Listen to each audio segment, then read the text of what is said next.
वक्रता त्रिज्या curvature BSc part first mathematics. देखिए इस चैप्टर के अंदर हम देखते हैं, सबसे पहले इसका इंट्रोडक्शन कहेंगे। चित्र में आप ये देख रहे हैं फर्स्ट सेकंड थर्ड 3 कर्व बनाए हुए हैं।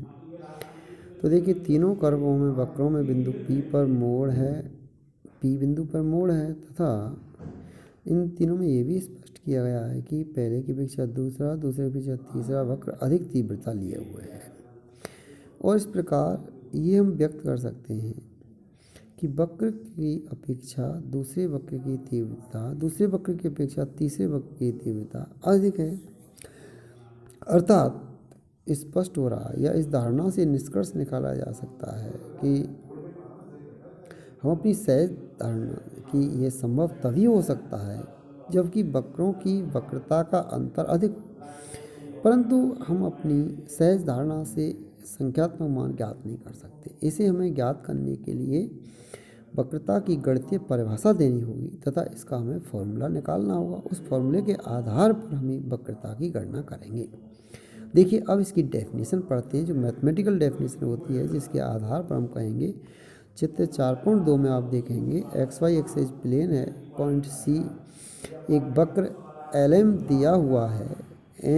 अब आप देखिए वक्र LM दिया हुआ है, तो देखो LM दिया हुआ वक्र है तथा इस पर कोई बिंदु P लिया हुआ है और साथ ही वक्र पर एक अन्य बिंदु है। तो यहाँ हम देख रहे हैं P और Q दो अवलंब हैं। P और Q यहाँ पर दो, P तथा Q पर अवलंब खींचे। ये बिंदु P है और बिंदु Q है, इन पर हमने अवलंब खींचे। स्पर्श रेखा बना करके स्पर्श रेखा से लंब खींच देते हैं। तो यहाँ पर दोनों अवलंब जो बिंदु हैं वो कहाँ मिलते हैं, N पर। तो बिंदु Q को P की तरफ हम टेंड्स कराते हैं, प्रवृत्त कराते हैं। तो जैसे जैसे जो Q बिंदु है वो P पर पहुँचेगा, वैसे वैसे बिंदु जो N है वो C की तरफ आएगा, तो N C से समृद्ध हो जाएगा। तो यहाँ Q वक्र पर बिंदु है P में मिल जाएगा, तो सीमा बिंदु N C में प्रवृत्त होता है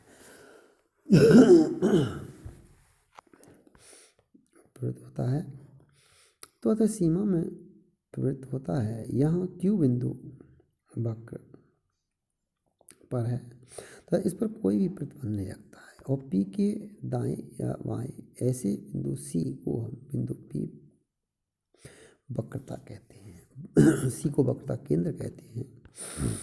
अर्थात जो दूरी CP है ये वक्रता त्रिज्या कहलाती है वक्र की P बिंदु पर।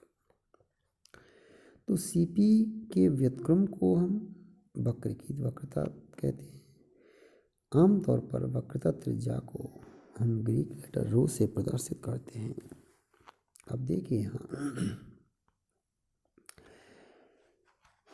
बिंदु P से खींची गई वक्रता वृत्त में कोई जीवा को वक्रता जीवा कहते हैं।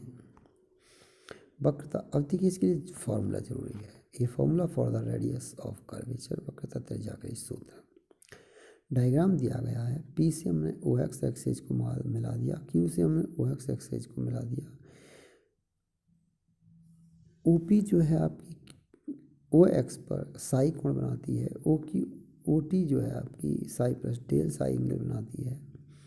इन दोनों का जो अंतर ऊपर जा कर के आप देखिए 90 प्लस दिस और ये भी 90 प्लस, तो ये ऊपर वाला जो एंगल है ART डैश TRT डैश ये डेल साई हो जाएगा, दोनों का अंतर के बराबर हो जाएगा। अब देखिए बिंदु N से ये जो स्पर्श रेखाएं हैं TR इन पर लंब डाला और QT डैश इन दोनों पर लंब डाल दिया है। यहाँ से आप ये देख रहे हैं कि माना कि वक्र APQ पर एक P बिंदु दिया हुआ है तथा माना ये भी कि QP का एक कोई निकटवर्ती बिंदु है। माना वक्र पर स्थित A है। अब चूंकि A वक्र पर स्थित है, A से P तक नापे गए चाप को लंबाई है। हम A से Q तक नापे गए वक्र की जो चाप की लंबाई है, टोटल वक्र की लंबाई S ए से क्यू तक की एस प्लस डेल एस हो जाएगी। ए से पी तक की एस है, ए से क्यू तक की एस प्लस डेल एस है, इसलिए इनका अंतर पी क्यू का डेल एस हो गया। माना कि पी तथा क्यू पर खींची गई वक्र की जो स्पर्श रेखा पी टी और क्यू टी किसी रेखा जिसे एक्स अक्ष पे लिया जा सकता है के साथ साई तथा साई प्लस डेल साई कोण बनाती है तथा एक दूसरे को बिंदु आर पर काटती हैं। ये भी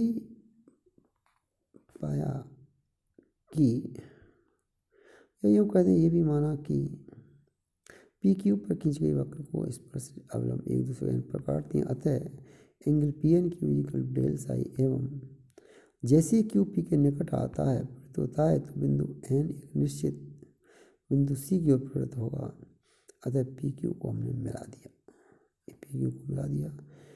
तो देखिए सी को प्रवृत्त होने वाले हैं एंगल पी क्यू के आधार पर हमको पी क्यू को फाइंड आउट करना है। तो देखिए ट्राइंगल पी एन क्यू के लिए सूत्र पी एन बटे जीवा पी क्यू, ये पी एन दी हुई है बटे जीवा P Q equal to sine N Q P बटे sine P N Q equal to sine N Q P बटे sine T R T dash equal to sine N Q P बटे sine del psi. अब del S tends to zero है तो del psi tends to भी zero होगा। इस तरह से P C equal to rho पर वक्रता त्रिज्या rho equal to limit del S tends to zero P N. देखो पी सी स्पष्ट दिख रही है, ये पी है ये सी है, एवं equal to limit del psi tends to zero जीवा P Q sine N Q P बटे sine del psi equal limit del psi tends to zero जीवा पी क्यू बटे del S dot del S upon del psi dot del psi upon sine del psi dot sine N Q P. किंतु जब del psi tends to zero हो तो जीवा P Q बटे del S tends to one del psi upon sine del S tends to one, इसे del S upon del psi is equal to D S upon D psi. Angle N Q P जी tends to pi by two, क्योंकि angle N Q P equal to pi by two minus angle P Q T dash और angle P Q T dash equal tends to zero, therefore P C equal to one dot del S upon del psi dot one dot del sine pi by two equal to D S upon D psi. तो अतः rho equal to D S upon T psi एक formula निकल करके आ जाता है किसी वक्र के लिए एस तथा साई के संबंध को वक्र का नए समीकरण कहते हैं। यदि किसी चाप पी क्यू का विचार किया जाए तो पी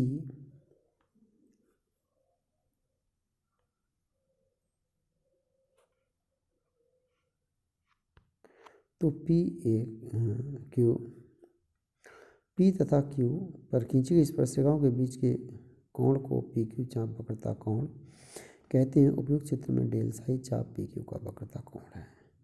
उपयुक्त चित्र से स्पष्ट है कि rho equal to limit P Q tends to zero चाप पी क्यू बटे चाप पी क्यू का वक्रता कोण। अब आप देखिए वक्रता त्रिज्या के लिए कार्तीय सूत्र, ये वक्रता त्रिज्या के लिए rho equal to D S upon D psi नए समीकरण कहते हैं इसको, ये नए समीकरण आया था इसको नए समीकरण कहते हैं। इसके बाद वक्रता त्रिज्या के लिए कार्तीय सूत्र को हम फाइंड आउट करेंगे। यहाँ हमने वक्रता त्रिज्या के लिए सूत्र किया था और वक्रता त्रिज्या के लिए कार्तीय सूत्र को फाइंड आउट करने के लिए बहुत सारे फॉर्मूले इसमें दिए हुए हैं, हम फाइंड आउट करेंगे। देखिए तो वक्रता त्रिज्या के लिए सूत्र is equal to D S upon D psi is equal to, हम इसको वक्रता त्रिज्या के लिए दूसरे सूत्र हम फाइंड आउट करेंगे। तो देखिए हम वक्र की टेंडेंसी के आधार पर गुणों के आधार पर हम देखते हैं D Y by D S इसका कार्तीय सूत्र कार्टेशियन फॉर्म फाइंड आउट कर रहे हैं। तो D Y by D S is equal to tan psi, तो दोनों पक्षों को एक्स के सापेक्ष अवकलन करने पर sec square psi D psi upon D X sec square psi D psi upon D S dot D S upon D X. अब आप देखिए sec square psi equal one plus tan square psi tan psi equal D Y D X, तो one plus D Y D X का whole square की power one by two upon में कुछ नहीं है, तो इसलिए rho is equal to, rho को यहाँ से ले लेंगे क्योंकि sec square psi D psi upon D S dot D S upon D X. Sec square psi को लिख देंगे 1 + tan स्क्वायर साई, और 10 का मान D Y by D X हो जाएगा। D psi upon D S का मान 1/रो हो जाएगा। D S upon D X का मान 1 + D Y by D X का होल स्क्वायर की पावर 1/2 हो जाएगा। इसलिए हम लिख सकते हैं rho is equal to 1 + D Y by D X का होल स्क्वायर की power 3/2 upon D two Y by D X square. इसलिए rho is equal to 1 + y 1 का स्क्वायर की power 3/2 upon y double dash, और जहाँ y is equal to Y one equal D Y by D X, Y one is equal to D two Y by D X square. इस तरह हम इनको ज्ञात कर सकते हैं, ये सारा यहाँ पे दिया हुआ है। तो हमने आज 2 फॉर्मूले के बारे में चर्चा की जिनको आप पढ़ेंगे और पढ़ने के आधार पर थोड़ा सा आपको पता चलेगा कि वक्रता त्रिज्या क्या होती है। डेफिनेशन पर हमने चर्चा की, डेफिनेशन के साथ साथ उसके डेरिवेशन पर हमने चर्चा की, किस तरह का डेरिवेशन है, क्या है।